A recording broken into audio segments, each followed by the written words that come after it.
উষা আরিশাকে জড়িয়ে ধরে কাছে। কিছুক্ষণ আগেই জ্ঞান ফেরানো হয়েছে তার। পাগলের মতো আচরণ করছে আর বলছে, আমার জন্য এইসব হয়েছে। আমি তখন কেন এইসব বলতে গেলাম? গাড়িতে বসে বারবার উল্টাপাল্টা বলছিল। আমি কেন বললাম আপনি মরে গেলেই বা কি? উফ আল্লাহ, আমার জন্যই হলো এমনটা। উষাকে কোনো মতেই শান্ত করা যাচ্ছে না।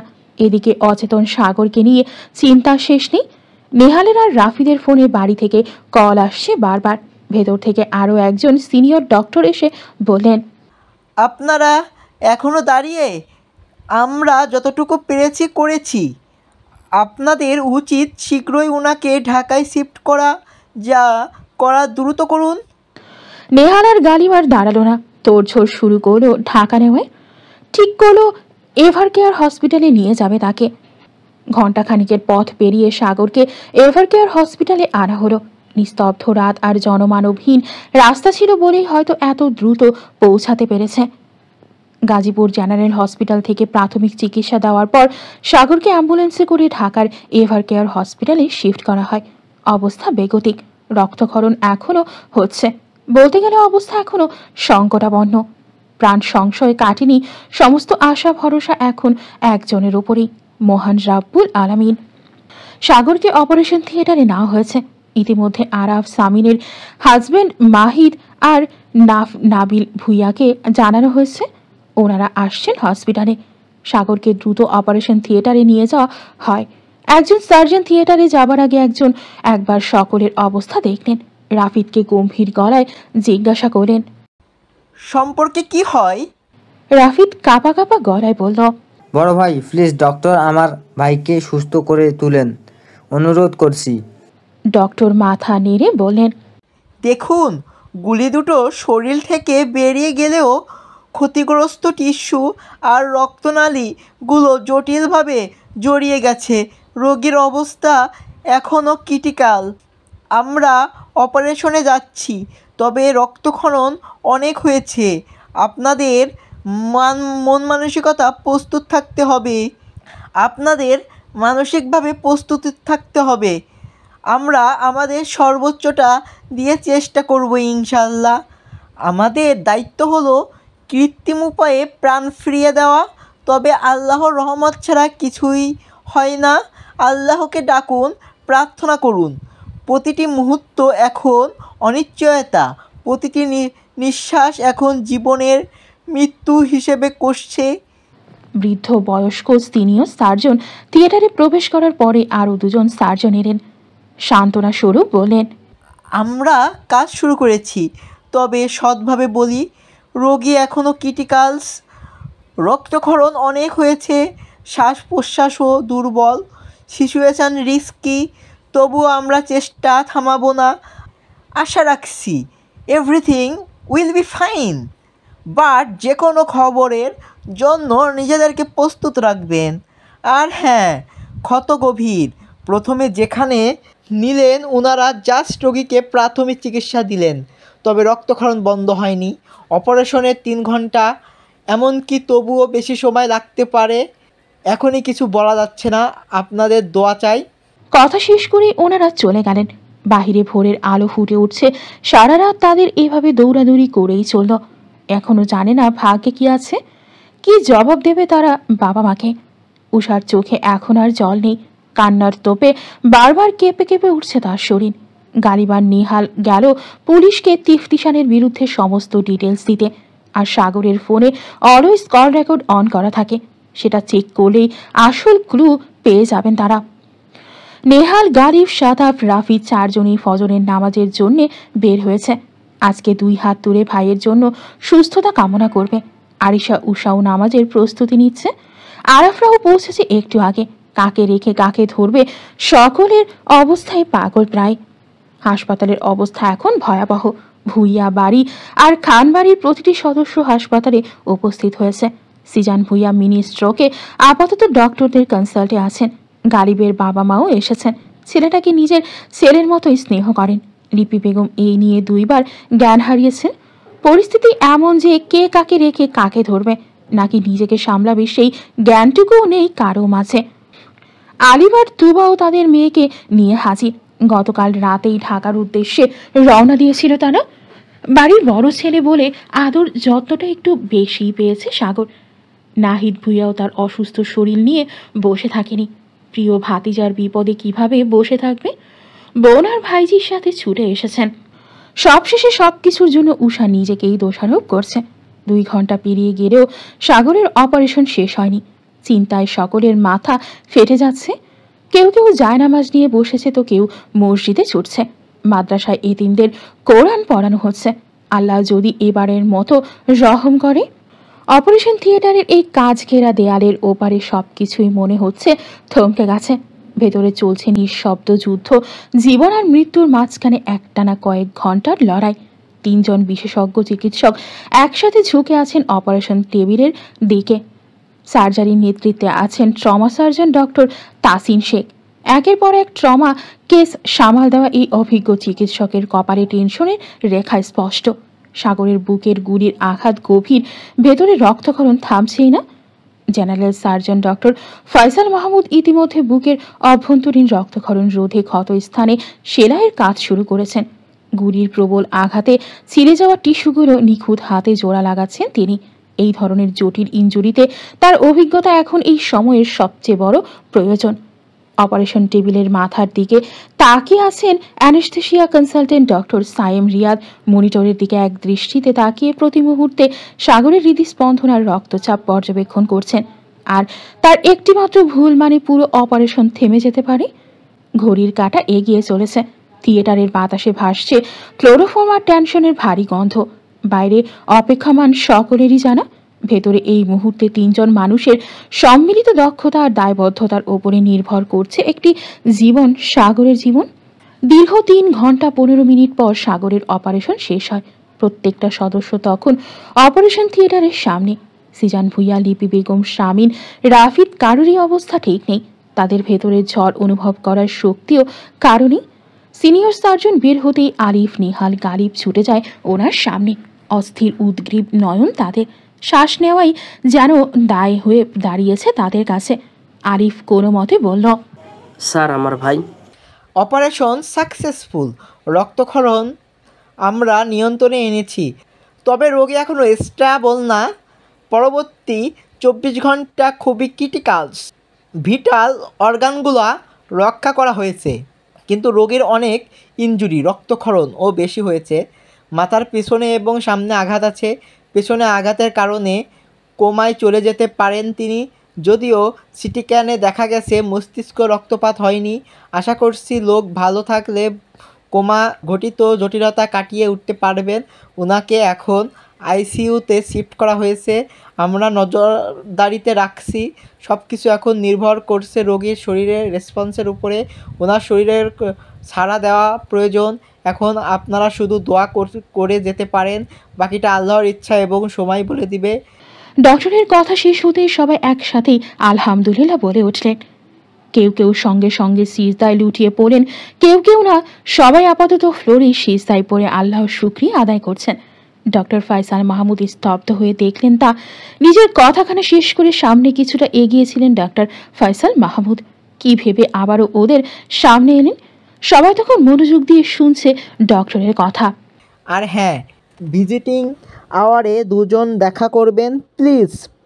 আস্তে আস্তে পরে লোক সংখ্যা বাড়ানো যাবে, তবে 2 জন আলাদা আলাদাভাবে যাবেন। আর হ্যাঁ, শুক্রিয়া আদায় করুন, এত বড় দুর্ঘটনা পরেও বা যে দ্বিতীয়বার ওনার মেরুদণ্ড আঘাত লাগেনি। এবার যদি বাই এনি চান্স আঘাত পেতে অনেক বেশি ক্রিটিক্যাল অবস্থা হতে পারে। আমি ভুল না হলে আগে একবার এমন দুর্ঘটনার শিকার হয়েছে। খেয়াল রাখবেন ভাইয়ের প্রতি। সবাই হতবাক। মেরুদণ্ডের সমস্যা মানে? কবে অসুস্থ ছিল কেউ তো জানে না। গালিবের মনে হলো এখনও এভাবে চুপ থাকাটা অন্যায়, বিরাট অন্যায়। সবটা জানার অধিকার আছে তাদের, আর সত্যিটা জানা উচিত। গালিব গিয়ে দাঁড়িয়ে উষার সামনে। ও সবসময় উষার সাথে হেসে খেলে কথা বলেছে, কণ্ঠে মধু ঢেলে কথা বলেছে। কঠোর হয়নি কখনো। আজকে কিছুটা রাগ নিয়েই গম্ভীরভাবে বলল, সাগর তোমাকে কি কি বলেছে বলো তো, পাই টু পাই বলবে। নিহাল এগিয়ে এলো গালিবের দিকে। গালিবের হচ্ছেটা কি, বাদ দে। গর্জে উঠল গালিব। একদম চুপ থাক তুই, কথা বলবি না। বলো উষা। গালিবের এমন আচরণে উষা ভয় কেঁপে উঠল। পর মুহূর্তে উষা সব বলল যা সাগর নদী পারে তাকে বলেছিল। সব শুনে গালিব জিজ্ঞাসা করল, তোমার উত্তর কি ছিল পরে? এসব তো এখানে উপস্থিত সবাই জানে, কিন্তু তোমাকে কেউ মানাতে পারেনি। তবে হ্যাঁ, এসব কারণ ডিভোর্স অবধি যাওয়া কোনো লজিক্যাল কাজ না। তবে সাগর অনেক কিছুই লুকিয়েছে সবার থেকে। তার আগে বলো উষা, তুমি কি অ্যান্সার দিলে? বলেছি আমাকে ঠকিয়েছে কেন? এসব কোনো যুক্তিসঙ্গত কারণ না। তোমাকে ঠকায়নি সে, বরং শব্দা তোমাকে আর তোমার পরিবারকে আগলে রেখেছে। সে বিপদ আপদ মুক্ত রেখেছে। তোমার মনে আছে 9-এর এক্সামের পর ফ্যামিলি মিলে নরসিংদের ড্রিম হোলের পার্কে গিয়েছিল? সেখান থেকে ফেরার পথে তোমাদের উপর অ্যাটাক করা হয়েছিল, মনে আছে? মাঝ রাস্তা যে এক বাস দাঁড়ানো ছিল, সন্ত্রাস আক্রমণ করেছিল। ভিতরে তুলমুল ঝগড়া চলছিল, হাতে ছুরি ছাপাতি বন্দুক সবই ছিল। সেই ঝগড়া তোমাদের সাথে হয়েছিল। শেষে কয়েকজন পুলিশ এসে তোমাদেরকে রিকোয়েস্ট করেছিল, সেফলি বাসায় পৌঁছে দিয়েছিল, মনে আছে? উষা অবাক দৃষ্টিতে মাথা নাড়ায়। বাকিরা সবাই অবাক। এসব তো সাগর জানে না, জানানো হয়নি। তাহলে গালিব জানলো কি করে? গালিব কাউকে পাত্তা দিল না। সে নিজের মতো করে বলল, সেই দিনই সেই পুলিশদের সাগরে পাঠিয়েছিল।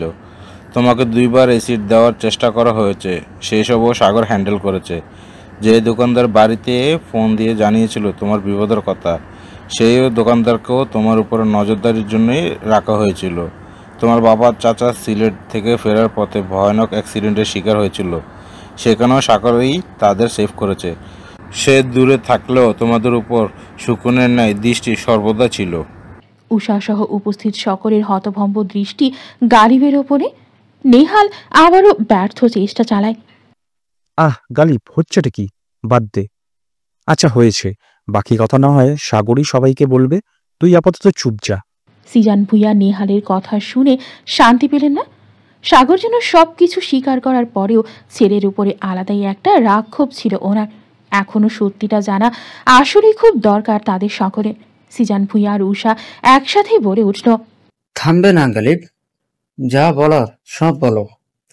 আমার ছেলেটা চাপা স্বভাবের, তাই বলেনি, বা না বলার পেছনে কোনো উদ্দেশ্য নিশ্চয়ই আছে।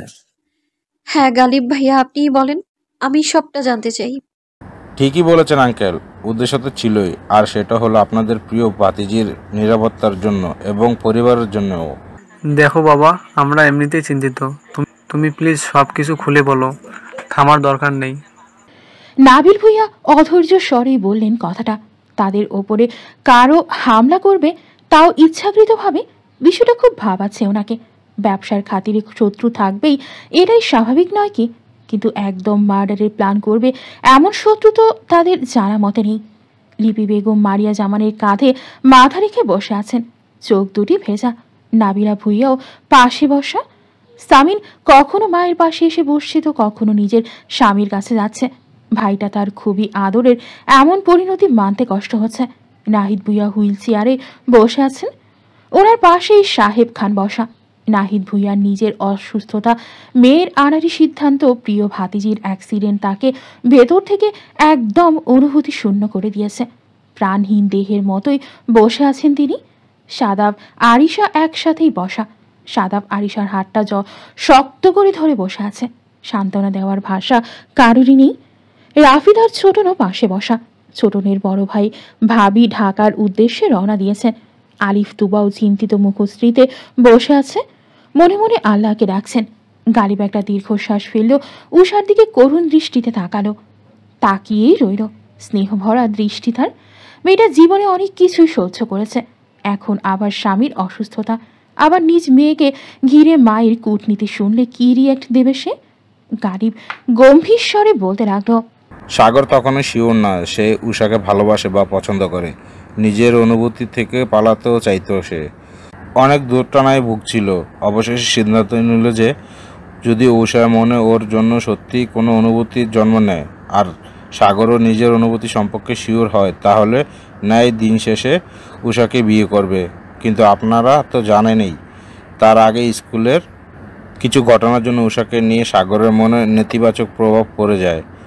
অবশেষে কনফিউজ ইউকে যাওয়ার পরে নেহাল ক্লিয়ার করে দেয় সত্যিই সাগর তখন সন্তুষ্ট ছিল, তবে শুধু নিজের টক্সিটি প্রকাশ করে উষাকে আটকাতে রাখতে চায়নি। ওটা ওর বলা মিথ্যে কথা। এর পিছনে যথেষ্ট কারণ ছিল। কারণটা কি গালিব ভাই? ভাইয়া অবশ্যই আমাকে আর আরাফ ভাইকে বলেছিল কিছুটা, শুধু ইনসাল্ট দিয়েছে, খুলে বলেনি সব। কিছুটা চিন্তিত মুখশ্রীতেই কথাটা বলে রাফির। কারণ হলো উষার মা। আমার মা। একই কথাটা বারবার প্রতিধ্বনিত হয় সকলের মুখ থেকে। সকলেই অবাকের চূড়ান্ত পর্যায়ে। নাবিলা ভুইয়া মনে মনে ভাবলেন, আমরা তো ভেবেছি ওই ডাইনির প্রভাব থেকে বেঁচে গিয়েছি আমরা, এখন তো দেখছি ভুল। গালিব উষার দিকে তাকিয়ে শান্ত স্বরে বলে, হ্যাঁ উষা তোমার মা। পরিবারের সাথে থাকাকালীন উনি টাকা পয়সা সম্পত্তি অলংকার যা সরানো সরিয়ে ফেলেছিলেন। সবাই জানেন কতটা বাজে সময় পার করেছিলেন তখন। আপনারা অ্যাকাউন্ট ফাঁকা ছিল আপনাদের। উষার মা সেসব দিয়েও এবং নিজের ভাইয়ের কিছু টাকা মিলিয়ে রাশিয়াতে ব্যবসা শুরু করেন। পাশাপাশি আপনাদেরও পথে বসানোর জন্য যা যা করার দরকার ছিল সেসব করতে ত্রুটিও রাখেননি। আর সেসব এই সাগর সহ করতে পারেনি। আপনার তো আর সেসব খবর রাখেননি। আর আল্লাহ চেয়েছেন বলে হয়তো ইউকেতে ভার্সিটিতে এক সপ্তাহ না যেতেই ফিদানের সাথে পরিচয় হয় আমাদের। ফিদান আর উষার মায়েরা ছিলেন প্রতিবেশী। আর ছেলেটার মন এত ভালো যে অল্প সময়তে আমাদের সাথে বেশ ভাব হয়ে যায়। তার সব বিদেশি মানুষের মতো যে কুৎসিত নয়, ফিদান তার প্রমাণ। আর উষার মায়ের বিরুদ্ধে সাগরকে সব ধরনের হেল্প ফিদানেই করে। ফিদানের কারণে আমরাও এও জানতে পারি যে উষার মামা রাশিয়ান কোনো মাফিয়া গ্যাংয়ের সদস্য। আর তাই ওদের পাওয়ার হঠাৎ করেই এত বেড়ে যায়। তবে অতিবার বাড়ার আগেই ওদের ডানা কেটে দেয় সাগর। ফিদান সাগর আর ফিদানের কিছু রাশিয়ান বন্ধুর সাহায্যে উষার মায়ের ব্যবসা একেবারে ধ্বংস করে দেয়। ফলস্বরূপ তাদেরকে আবারও পথে বসতে হয়। আর সেই কারণে ওনার রাশিয়ান বয়ফ্রেন্ডে হেরেন ও ওনাকে ছেড়ে চলে যান। একদিকে নিজের ব্যবসা হারানো, অন্যদিকে নিজের প্রেমিক ছেড়ে যাওয়া, সব মিলিয়ে দিশেহারা হয়ে যান উনি। এতটুকু বলে থামলো গাড়ি। উপস্থিত সকলেই চুপ। সকলের মুখশ্রী দেখেই বোঝা যাচ্ছে সবাই এমন পরিণতিতে খুশি। উষা বাকিটা জানার আগ্রহ নিয়ে শোধায়। তারপর গালিব কিছুক্ষণ চুপ থেকে আবারও বলতে শুরু করে, তোমার মামা আর মা খোঁজ খবর নিয়ে জানতে পারেন এসবের পিছনে সাগরের হাত আছে। তোমাদের বিয়ের খবরটা উনি জানতেন। সাগর যে ইউকে আছে এটাও জানতেন। মূলত ওনার প্রেমিক ওনাকে টাকার জন্যই ব্যবহার করত, যেমনটা উনি ঠিক ভুয়া পরিবারের সরলতার সুযোগ নিয়ে করেছিলেন, ঠিক সেভাবেই। কিন্তু এটা তিনি মানতে পারেননি বলেই তোমার মামা প্রথমে সাগরের উপর হামলা করে। আল্লাহ সহায় ছিলেন বলে হয়তো তখন বেঁচে যায় সে। তারপরে আমার আর নেহালের উপর ফিদান যে এসবে জড়িত এটা গোপন ছিল। বহু কষ্টে ফিদানকে এসব ঝামেলা থেকে দূরে রাখতাম আমরা। আমাদের খুব ক্ষতি না হলো, যেহেতু কার অ্যাক্সিডেন্ট ছিল তাই 10-15 দিনের মতো হসপিটাল থাকতে হয়েছে। খুব বেশি ক্ষতি হয়নি। পরপর 2বার হামলা করার পরও সাগর চুপ ছিল। আমাদের উপর হামলার পরে সাগর সেই ভয় থেকে বাড়ির প্রতিটি সদস্যের জন্য গার্ড নিযুক্ত করে। বাড়িতে লুকিয়ে হিডেন ক্যামেরা লাগিয়ে দেয়। এসব মূলত নেহালকে আর আমাকে দিয়ে করাতো সাগর। যদিও আমরা 3জন একসাথেই দেশে আসতাম, তবে সাগর চোখের আড়ালে থাকতো। তারপর অ্যাটাক করে আঙ্কেলকের উপরে। আর গার্ড থাকায় আঙ্কেলদের ক্ষতি না হলেও গার্ডদের ক্ষতি হয়েছিল। এসবের পরে সাগর উষার নিরাপত্তার জন্য ওর স্কুল, কলেজ এবং বাড়ির সামনে ছোট ভাই ব্রাদার থেকে শুরু করে আমাদের বন্ধু পুলিশের এসআই আবির মির্জাকে নিযুক্ত করে সাগর। এতটা উদ্মাস সে হতো না, কিন্তু বাপ চাচার উপরে হামলা থেকে মনে ভয় ঢুকে। আর ঠিক তাই হয়। কিছুদিনের মধ্যে সাগরের কাছে উমার মার কল আসে এবং জানান অতি শীঘ্রই উষাকে নিজের কাছে নেওয়ার ব্যবস্থা করবেন আর টাকা আয়ের মাধ্যম হিসেবে মেয়েকে ব্যবহার করবে। সাগর সেসব কথা সহ করতে পারেনি। ওই মহিলা কাটকাট গলায় বলেছিলেন মেয়েকে এই পথে নেওয়ার চিন্তা তিনি করতেন না, শুধুমাত্র সাগরের বউ বলে এই শিক্ষাটা দেবে সাগরকে। নিজের বউ হয়ে রাত কাটাবে অন্যের বিছানায়। এর থেকে উত্তম আর চরম শাস্তি নাকি সাগরের জন্য হতে পারে না। আর সেই সময় থেকেই সাগর বলতে থাকে ওর আর উষার মাঝে কিছু নেই। সে বিয়েটাই করতে চায়নি এবং দেশে ফিরে ডিভোর্স দিবে। সাগর এসব বলার কারণ ছিল যে উষার দিকে হাত না বাড়ায়, ও যেন সেফ থাকে। কিন্তু ওই জঘন্য মহিলা তাই করেন, উষাকে কিডন্যাপের ব্যবস্থা করেন। কিন্তু আল্লাহর রহমতে নাফিজের কারণে সেটা হয়ে ওঠে না। আর এইসব জানার পরে সাগরও আবার উষার মামার উপর আক্রমণ চালায়, নিজ হাতে মেরে অবস্থা খারাপ করে ফেলে। আর এই ঘটনার পরে সব কিছু ঠান্ডাই ছিল কয়েকদিন, কিন্তু কয়েক মাস পরেই তো আবার লোক ভাড়া করে উষাকে অ্যাসিড নিক্ষেপের রেপের চেষ্টা চালায়। আল্লাহর রহমত ছিল বলেই উষার গায়ে আজরও লাগেনি। আর প্রতিবার এসব করার আগে সাগরকে কল দিয়ে উষাকে নিয়ে যেসব বিশ্রী কথা ওই মহিলা বলতো, আল্লাহ না করুক আমার কোনো শত্রুকে যেন অমন মায়ের পেটে জন্ম নিতে না হয়, যিনি মেয়ের ইজ্জত ভ্রষ্ট করতেও দুবার ভাবে না, তিনি মা হন কি করে। উষা কি বলবে, তার নিজেরই গা গড়িয়ে উঠছে। এত অত্যাচার সহ্য করার থেকে মরে যাওয়াই ভালো। একজন মা কি করে এত খারাপ হতে পারে? নিজের নারীর সাথে কেউ এমন করে? আরাফ উষাকে নিজের সাথে জড়িয়ে নেয়। উষা ফুপিয়ে কাঁদছে, মেয়েটা কেন ভালোবাসা পায় না? ছোটবেলায় কিছুদিনের জন্য বাবার ভালোবাসা থেকে বঞ্চিত ছিল, তারপর নিজের ভালোবাসার মানুষের থেকে ভালোবাসা পাওয়ার বদলে পেতে হয়েছে মিথ্যা অপমান। আর কত সহ্য করবে? এমন মায়ের গর্ভে জন্মগ্রহণ করার চেয়ে মৃত্যুই উত্তম ছিল। ওই গর্ভ থেকেই সে মৃত জন্ম নিলে কি এমন ক্ষতি হতো? নাহিদ ভুইয়ার হুঁশ ফিরে মেয়ের কান্না দেখে এগিয়ে যায় মেয়ের দিকে। অপরাধীর ন্যায় মেয়েকে বুকে জড়িয়ে বলেন, আমার জন্য যেমন এই একটা ভুল সিদ্ধান্ত যেন এবার পস্তাতে হচ্ছে। নাহিদ ভুইয়া বর্তমানে অনেকটাই সুস্থ, কথা বলতে গেলে আর আটকায় না, তবে ভুল উচ্চারণ করেন। বাকি সদস্যরা কি বলবে বা কি করবেন ওনারা বুঝে পায় না। সামিন উষার কাছেই থাকে। একজন ভুল মানুষ একটা ভুল সিদ্ধান্তের মানুষের জীবন কিভাবে নরক বানিয়ে দেয়, এই সব কিছুর খুব বড় একটা উদাহরণ নাহিদ ভুইয়া, উষা, সাগর। এবার নেহাল নিজে থেকেই বলে, শুধু এসবেই থেমে নেই। মনে আছে ঈদের নামাজে সবাই একসাথে ছিল, তারপরে ভিড়ের মধ্যে মেজো মামাকে যে ছুরি দিয়ে আঘাত করা হয়েছিল, সেই আঘাতটা মূলত বড় মামাকে করতে চেয়েছিল, তবে ভুলবশত মেজো মামার গায়ে লেগে যায়। আর ক্ষত গাঢ় হওয়ার আগেই রাফিদ দেখে ফেলেছিল, যে কারণে সরিয়ে নিয়েছিল মামাকে। তোমারও ওই লোকগুলোকে না পেলে আমরা ঠিকই পেয়েছিলাম। উষা, সাদাফের একটা কমন কাজ হচ্ছে রাতের বেলা বাইক রাইডে বের হওয়া। বিশ্বাস করো, ওই দিন সাগর চিন্তায় পাগল হয়ে যেত। কখন কোন বিপদ হয়ে যায় বলা যায় না। বাড়িতে সেই ফলি না ফেরা অবধি তার পাগলামো চলতো, তবে আশ্চর্যজনকভাবে কখনোই এই সময়টাতে ওদের উপর হামলা চালানো হয়নি। সাগর ফোন বা পরিচিত সবার থেকে বলতো যে দেশে এসেই ঐশীকেও ডিভোর্স দেবে, যেন এই কথাটা আশেপাশে সবাই জানতে পারে। অন্তত এইসব গসিপ থেকেই যেন কথাগুলো ওর মায়ের কাছে পৌঁছায়। ওই মহিলা এইগুলো বিশ্বাস করতেন না, তাই সাগরের প্রায়ই বলতো সে ভিনদেশি মেয়ে খুঁজে বিয়ে করবে, বলবে ওইখানেই সেটেল হবে। উষার জন্য পাত্র দেখলেও বলতো, কারণ পাত্র দেখা শুরু করলেই ব্যাপারটা ওনার বিশ্বাস হতো। এতে কিছুর পরেও ওই মহিলা থেমে থাকেনি। সে দ্বিতীয়বার আবারও একই কাজ করে। কিন্তু কি বলবো, আমাদের পুরো পরিবার ওপরেই আল্লাহ রহমত ছিল, নইলে বরাবরের মতো এত বড় বিপদ থেকে কি করে বেঁচে যেতাম। সাগর ওই ছেলেদের অবস্থা করুণ করেছিল। লিপি বেগম ভঙ্গুর স্বরে বলে, অথচ আমার ছেলেটাকে শুধুই ভুল বুঝলাম। আপনি তো বারবার ওর বিরুদ্ধে কথা বলতেন, ছেলেটাকে একটা বাড়ির জন্য সাপোর্ট দেননি। তোমার ছেলে আচরণই করেছে এমন। আমাদেরকে কোনোভাবে সত্যিটা জানালে কি সবাই মিলে একটা সলিউশন বের করতে পারতাম না? তারপরও বলল নেহাল, আর কি হয়েছে আমাদের অগোচরে? নেহাল থতমত খেয়ে কিছু লুকানোর ভঙ্গিতে বলে, আর কিছু না মেজো মামা, এইটুকুই। গালিব রাগে তেতে ওঠে, হিসিয়ে বলে, শালা চুপ যা, মিথ্যে বলবি না একদম। কথাটা শেষ করে সিজান ভুইয়ার উদ্দেশ্যে বলেন, আঙ্কেল, আপনার মনে আছে আমাদের ফাইনাল সেমিস্টারে আপনি সাগরের সেমিস্টার ফি সহ এক্সট্রা টাকা পাঠিয়েছিলেন? হ্যাঁ মনে আছে, কিন্তু হঠাৎ এই কথা কেন? সেই দিন ব্যাংক থেকে সেই টাকা নিয়ে সাগর যখন বাইরে আসে, তখন ওর উপর দুজন আফ্রিকান অ্যাটাক করতে আসে। টাকার ব্যাগ নিয়ে যেতে চায়, কিন্তু সাগর তাদের ছিনতাইকারী ভাবে।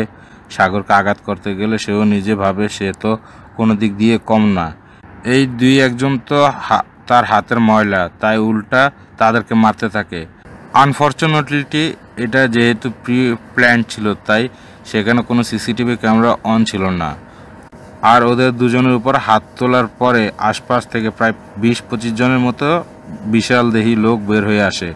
এরা প্রত্যেকেই মাফিয়া গ্যাংয়ের সদস্য ছিল এবং আফ্রিকান আর রাশিয়ান লোক ছিল। ওদের সাথে কি আর সাগর একা পেরে ওঠে? এর মধ্যে তাদের সাথে যে এত লোকজন ছিল এটা ওর অজানাই ছিল। ওকে পিছন থেকে অ্যাটাক করা হয়, প্রথমে মাথায়, তারপরে হাত পা, পিঠে সহ সারা শরীরে। আল্লাহর কসম করে বলছি, এমন জানোয়ারের মতো ওকে মেরেছিল, মেরুদণ্ডের হাড় ফেটে গেছিল, হাত পা সব আধ ভাঙা ছিল। ছুরি দিয়ে কয়েকবার আঘাত করা হয়েছিল, পেটে সহ বাহুতে। সাগর অতটা দুর্বল হতো না, তার গায়ে তখনও 104 ডিগ্রির উপরে জ্বর ছিল। আমরা বারবার বারণ করার পরেও ওই জ্বর নিয়ে সে একাই বের হয়েছিল, আর তাই খুব সহজেই তাকে কাবু করতে পেরেছে। আর মাফিয়া গ্যাংয়ের এক একজনের মার কেমন ভয়ানক হবে বুঝতেই পারছেন। সাগরের ফোন থেকে শুরু করে টাকা সব নিয়ে নেয় ওরা। একদিন চলে যাওয়ার পরেও আমরা ওর কোনো খোঁজ পাইনি। আমরা পাগল, প্রায় চারদিকে ওকে পাগলের মতো খুঁজে বেড়াচ্ছি। সেই সাথে দেশে থেকে আপনাদের কল। কেন সাগরের ফোন বন্ধ? ও কোথায়? আমরা তো বলেছিলাম ফোন ছিনতাই হয়েছে। সাগরের কথা জানতে চাইলে নেহাল বলতো বাইরে গেছে, রুমে নেই, হ্যান ত্যান বাহানা। কিন্তু আমাদের অবস্থা ছিল করুণ। সব শেষে আমরা থানায় যাই আর হসপিটালে ওর দেখা পাই। হসপিটালে পৌঁছে সাগরের অবস্থা দেখে আমার অন্তর শুকিয়ে কাঠ। কী যে বাজে অবস্থা ছিল ওর, আমরা বলে বোঝাতে পারবো না। ওই 2 দিনের মতো অজ্ঞান ছিল। আপনারা তো জানেনই, 7 দিন 8 দিন আপনারা ওর সাথে কথা বলতে পারেননি। সত্যিটা আমরা লুকিয়েছিলাম। তবে কি জানেন আঙ্কেল, আল্লাহ সর্বদা ভালো মানুষের পক্ষে থাকেন। যেহেতু সাগরের জ্বর আক্রান্ত ছিল, তাই খুব দ্রুত অচেতন হয়ে যায়। এতে তারা বেশি আঘাতও করেনি, ভেবেছিল মরেই গেছে বা যাবে। সাগরের শুধু মেরুদণ্ডের হাড় ফেটে গিয়েছিল, কিন্তু নার্ভ ক্ষতিগ্রস্ত হয়নি। যদি স্পাইনাল কর্ড বা নার্ভ ক্ষতিগ্রস্ত হতো তাহলে পঙ্গু যাওয়ার সম্ভাবনা ছিল, সার্জারি লাগতো। আলহামদুলিল্লাহ, আল্লাহ রক্ষা করেছেন। এই মেরুদণ্ডের কারণে 7 মাস একটানা বেড রেস্ট ছিল সে। ছেলেটা একা একা লড়ে গেছে, মৃত্যুর মুখ থেকে বারবার ফিরে এসেছে। এই পর্যায়ে লিপি বেগম আর সামিন হাউমাউ করে কেঁদে ওঠেন। তার ছেলেটা ওই বিদেশের মাটিতে এত ঝড়ঝাপটা সহ্য করেছে, অথচ ওনারা জানেনই না। সিজান ভুইয়া নিজেও কাঁদছেন নিঃশব্দে। নাবিলা ভুইয়া, নাবিল ভুইয়া, মারিয়া জামান, রাফিদ, সকলের চোখে জল। রাফিদের বুকটা মোচড় দিয়ে উঠছে। তার ভাইকে এত ভালো হতে কে বলেছে? গালিব সকলের মরা কান্নাকাটি দেখে কিছুক্ষণ স্তব্ধ থাকে। লিপি বেগম নেহালের গলা জড়িয়ে ধরে কান্নারত অবস্থাতেই বলে, আমার ছেলেটা ওখানে এত কষ্ট করেছে, সে না হয় না বলল, তুইও একটা বার সত্যিটা বললি না, এভাবে ধোকা দিলি, তোর বুক কাঁপলো না? আমার ছেলেটা বাবা মাহিন কতটা কষ্ট করেছে সেখানে, আমার কলিজা ফেটে যাচ্ছে বাপ। ছেলের এত কষ্ট নিজ চোখে দেখার আগে আমার মৃত্যু কেন হলো না? নেহাল নিশ্চুপ, তার চোখেও টলমল করছে জল। সামিন দুবা উষাকে জড়িয়ে ধরে কাছে। উষা যেন আর নিজের মধ্যে নেই। এত ভুল বুঝলো তার সাগর ভাইকে।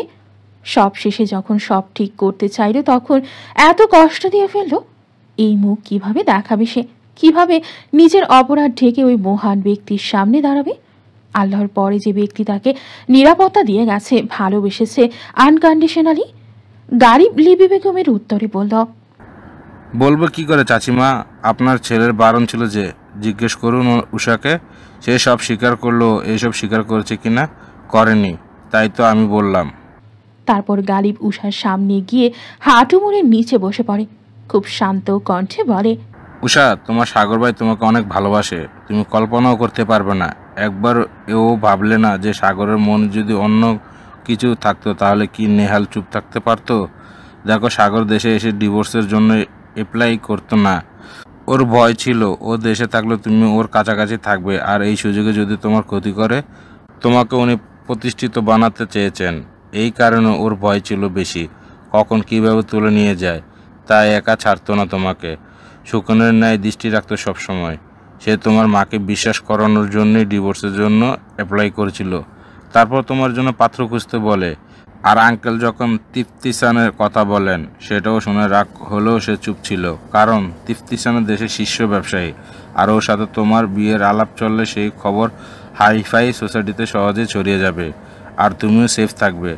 দেখো ছেলেটা কত পাগলামি চিন্তা ভাবনা। আর জানো, আমি সাফাদের থেকে তিফতিসানের খবর পাওয়ার পূর্বে সে নিজে জেনে যায়। অয়নকে সে নিজের ড্রাইভার হিসেবে নিযুক্ত করে। কেন করেছে যেন গাড়িতে চলার ডিসকাস ওর কানে আসে। মনে আছে তোমার বাবা আর আঙ্কেলের যখন সিলেট চলে যায়, আর সাগরের বলেছিল তোমাকে যেন কলেজে ড্রপ করে দেয়, সেটাও সে করেনি। যদি সাগরের সাথে তোমাকে দেখে তোমার মা ভাবে তোমার সম্পর্ক সব ঠিক, তাই আমাকে ডাকিয়ে আনে। দেখো, তোমাদের উপর ওনার ও নজর ছিল, সবই জানতো তোমার মা, কখন কি ঘটছে সব খবর রাখতো। কিন্তু নিউ মার্কেটে ঘটা সেই কাহিনীর জন্য সাগর অনেক বেশি আপসেট ছিল। সেই ভাবনা কাটিয়ে না উঠতে আবার রেস্টুরেন্টের ঘটা কাহিনী, এসব দেখে সাগর সিদ্ধান্ত নেয় অনেক তো দূর থেকে তোমাকে প্রোটেক্ট করা হলো। সে ভেবে নেয় এতদিন দূরে ছিল বলে এমন করেছে, কারণ উল্টাপাল্টা কিছু করলেও এত দূর থেকে সাগরের কিছু করা থাকবে না।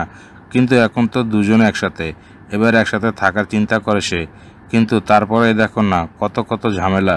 তবে এর মধ্যে সবচেয়ে ভালো খবর কি জানো?